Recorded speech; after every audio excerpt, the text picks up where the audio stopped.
Hello दोस्तों, नमस्कार। मैं शिल्पा यादव अपने यूट्यूब चैनल में आप सभी का स्वागत करती हूँ। तो आप लोगों के बीच में बहुत ही प्यारा सोहर का उठान गीत लेके आई हूँ। कैसा लगेगा कमेंट करके ज़रूर बताना। अगर गीत हमारी अच्छी लगेगी तो आप लोग लाइक शेयर ज़रूर करना और कमेंट करके ज़रूर बताना मेरी गीत आप लोगों को कैसी लगी। चलिए ठीक है, फिर आपको सुनाते हैं। दर्द से व्याकुल जिया मोर हो, दर्द सहलो न जाला। दर्द से व्याकुल जिया मोर हो, दर्द सहलो न जाला। दर्द से व्याकुल जिया मोर हो, दर्द सहलो न जाला।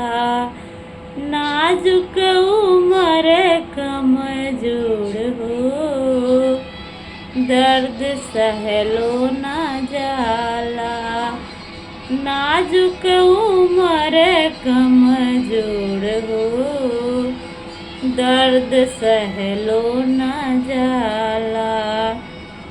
अपन मम्मी होती दर्द कुछ बुझती, अपन मम्मी होती दर्द कुछ बुझती। साजन के मम्मी कठोर हो, साजन के मम्मी कठोर हो। मोरा दर्दो न जाने, साजन के मम्मी कठोर हो। मोरा दर्दो न जाने, दर्द से व्याकुल जिया मोर हो, दर्द सहलो न जाला। दर्द से व्याकुल जिया मोर हो, दर्द सहलो न जाला।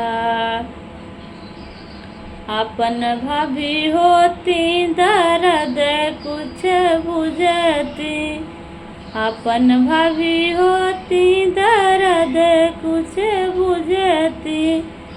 साजन के भाभी लड़ी कोर हो, दर्द सहलो न जाला।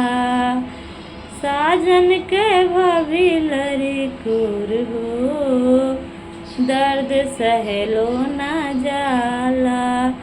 नाजुक उमर कमजोर हो, दर्द सहलो न जाला।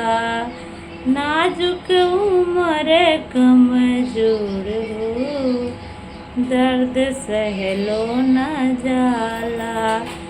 दर्द से व्याकुल जिया मोर हो, दर्द सहलो न जाला।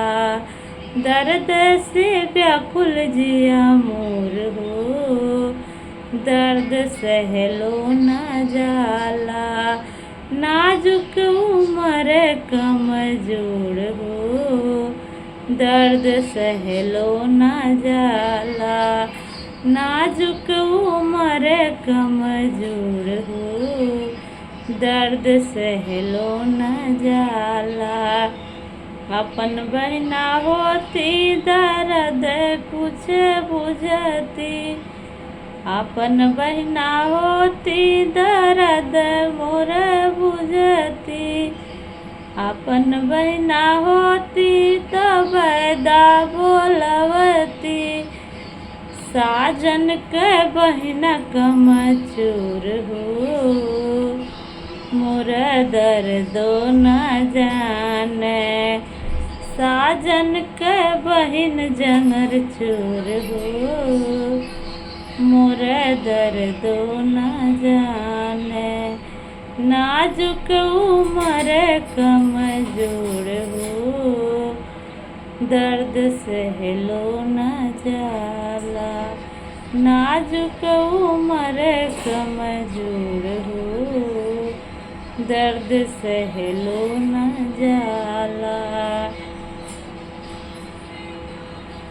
दर्द से व्याकुल जिया मोर हो, दर्द सहलो न जाला। दर्द से व्याकुल जिया मोर हो, दर्द सहलो न जाला। नाजुक उमर कमजोर हो, मोरा दर्दो न जाने। प्लीज़ मेरे गीत आप लोगों को कैसे लगे कमेंट करके ज़रूर बताना। अगर गीत अच्छे लगे तो लाइक शेयर, चैनल को सब्सक्राइब ज़रूर करना।